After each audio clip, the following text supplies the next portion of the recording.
I just think it's an awful lot of money to spend to ruin a whole area. Yeah, so brief comment on sensibility and accountability.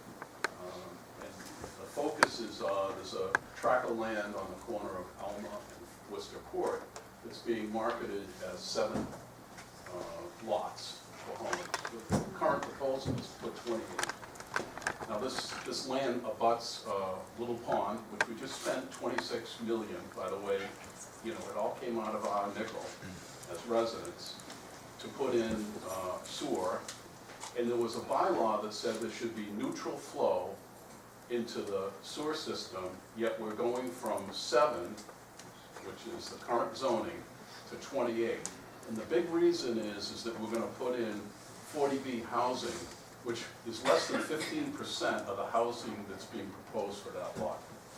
So when I think about like accountability and good judgment, I just shake my head. Now, this has not been approved yet, but it's being proposed. The zoning board has taken a look at it, has offered some, hey, you need to change this developer, et cetera. But it looks like 28 homes are gonna go in there. And we were so concerned about 1,400 homes polluting Little Pond, so we put in a $26 million sewer. By the way, it's only 40% of us that live there year-round, okay? Yet we're gonna put in 28, we're gonna negate the bylaw that was already established on neutral flow, just because, oh, we need 40B in the town. Yeah, we do need 40B, but it's less than 15% of the homes being proposed. So, you know, clearly a money play that doesn't make any sense. There's density issues, there's environmental issues, et cetera, but it would appear we're going to ignore that. We'll do the same thing in Spring Barsbrook. I want you to think about this for a minute. 1976, I was in the Falmouth Fire Department. We had 10 people on duty. 10. But we had close to 100 volunteer firefighters. This is 2018. We got 10 firefighters on duty. Back when I had it, we had a Cadillac for an ambulance. 1 ambulance, now we have 3. If you call for an ambulance, they're gonna go. Your neighbor down the street needs a fire truck. Maybe they'll have a person come in off duty to drive that fire truck to your house. Think about that, people. 10 people on duty. That's counting the officers. You're an officer. That's 5 stations. That's right. West Falmouth. I was out in West Falmouth before a house fire. I'm by myself on the truck. Thank God I got Coleman coming in. If the ambulance went out of North Falmouth and West Falmouth headquarters today, you're on that truck by yourself. What can one firefighter do in that house? Life safety probably, but the rules will change. You don't go in by yourself anymore. You might be laying on the floor getting smoked, and the firefighter's out there wants to go in. He can't go in. Think about that, folks. If you want a police officer to come to your house, I told my kids, tell them your house is on fire because the police will respond. Because the police don't have enough manpower. DPW doesn't have enough. 200 committee is great. They buy land. Who has to maintain it? DPW. It should be a neutral factor. You want the land?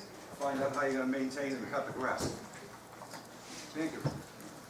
Frank Howard, ticket. I don't know my district. I just moved here 2 years ago. But I've lived and I own houses in Florida, Oklahoma, Indiana, and now here. I moved to this area because of the small town feel.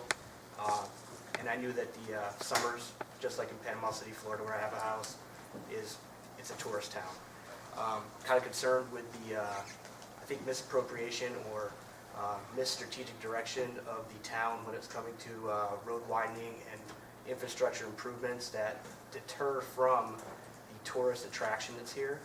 I think people come here once for the beaches and then stay for the small town ambiance that's here, which is why I actually bought a house and I live here full time now.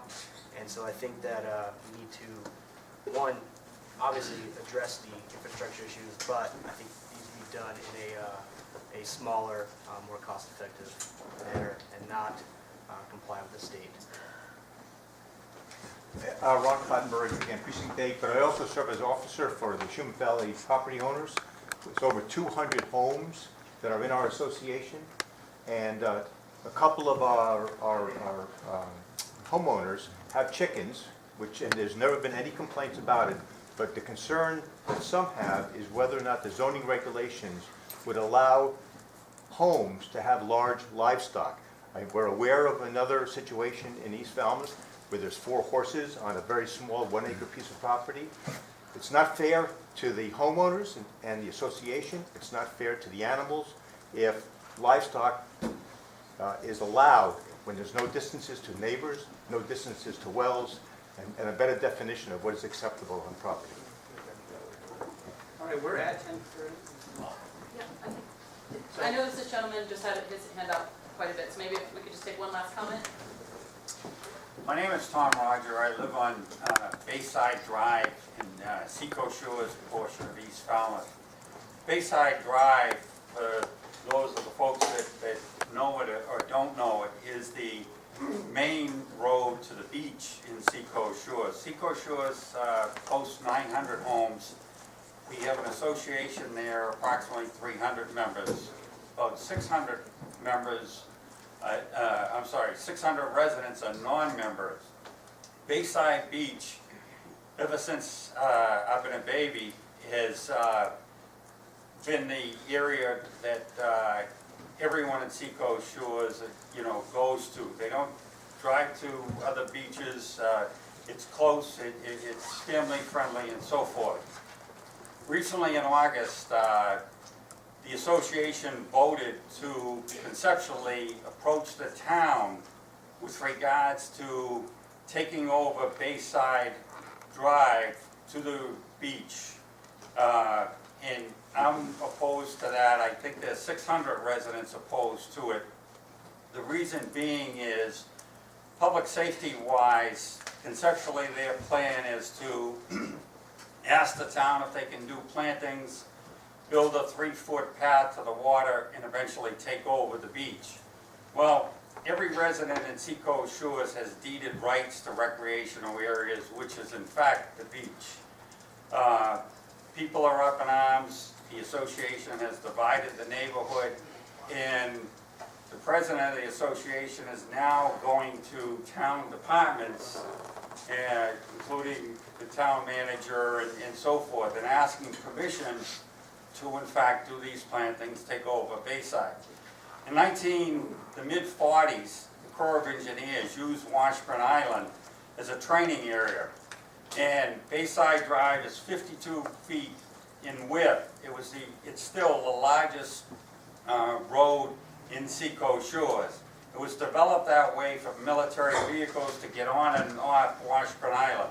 What they did was, when they were through with their maneuvers in the mid-40s, they blew up the bridge and they gave it to the town of Falmouth. They don't give it to associations, they don't give it to neighbors, they gave it to the town of Falmouth. That has been in existence since the mid-40s. We do not want the town of Falmouth, because someone likes plantings, to give that road to the water to the association, so that eventually they can develop a gate and tell everyone that they have to be members to their club or whatever it is. So I'm trying to say loud and clear, there has to be town officials listening that conceptually this plan is not good. It's not a good public safety plan. We've had drownings since I've been alive at the beach at Bayside Drive. We've had fires at Washburn Island.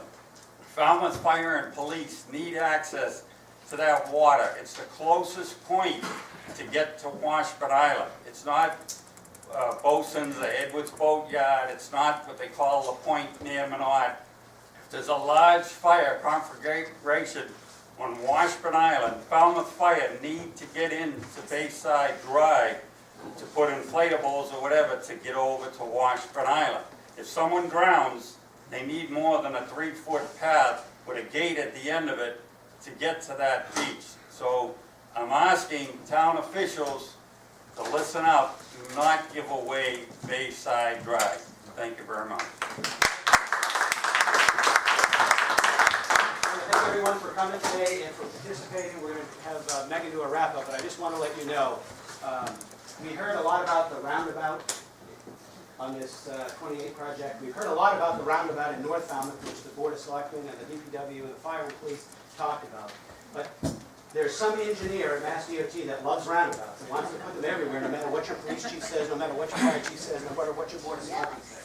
So just to be on the record, I am opposed to the current state plan for this East Falmouth corridor. If you want a bike way and a bike path on one side and work this in and keep the character of East Falmouth, that's fine. But we don't need two 12-foot bike paths on both sides. Get off the bike, walk across the street, or don't come to Falmouth. That's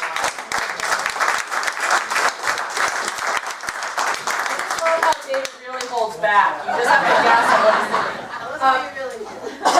I just wanted to say thank you again to all of you, the full board. You know, we didn't do a big introduction at the beginning just to get started, make sure we used our time, but I do want to note that everyone from the Board of Selectmen is here. Sam Patterson, Doug Jones, Doug Brown, who was our greeter at the door. Of course, Sue and I are here.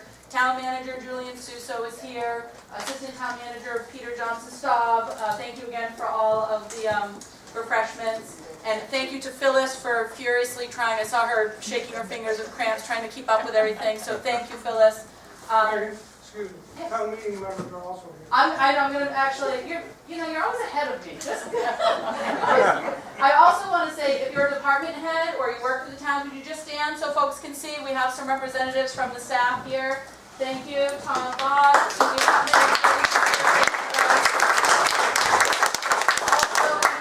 Town meeting members, if you're a town meeting member, could you guys stand up? Yeah. Thank you. A big piece that we heard from February was that individuals didn't know where their town meeting members were or didn't feel like they could connect with them. So we really worked hard to try and make sure that you, town meeting members, were able to come say thank you so much for hearing that and showing up. That's a really big deal, and we'll continue to push that along. If you weren't able to share something today, or if you think of something else or a follow-up, please send it in the message part of the email. Just put listening session, and we'll do exactly what we did last time, is take some time to compile all of that, put it together, put it in a document that we then use again just to craft our agenda. Some of the items from February have already been implemented. Others have already been focus issues that we've put on our agenda to look at. So we really are going to take this and continue with it. And yeah, What email address are we mailing if you go to the town website, I can't even tell you mine because it's so long. It's not It's easy? Selectmen. It's not easy? My name is. Is that what you mean? None of the websites are easy? Selectmen at falmouthmass.us. Selectmen Just send at it to them. falmouthmass.us.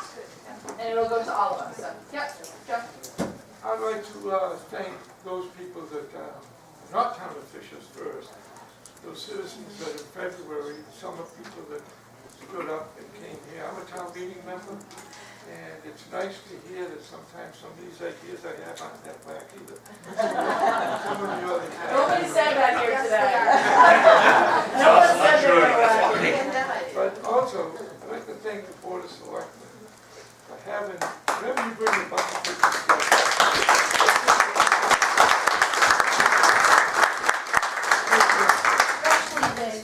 especially these days, and you got the reception to expect it, I think.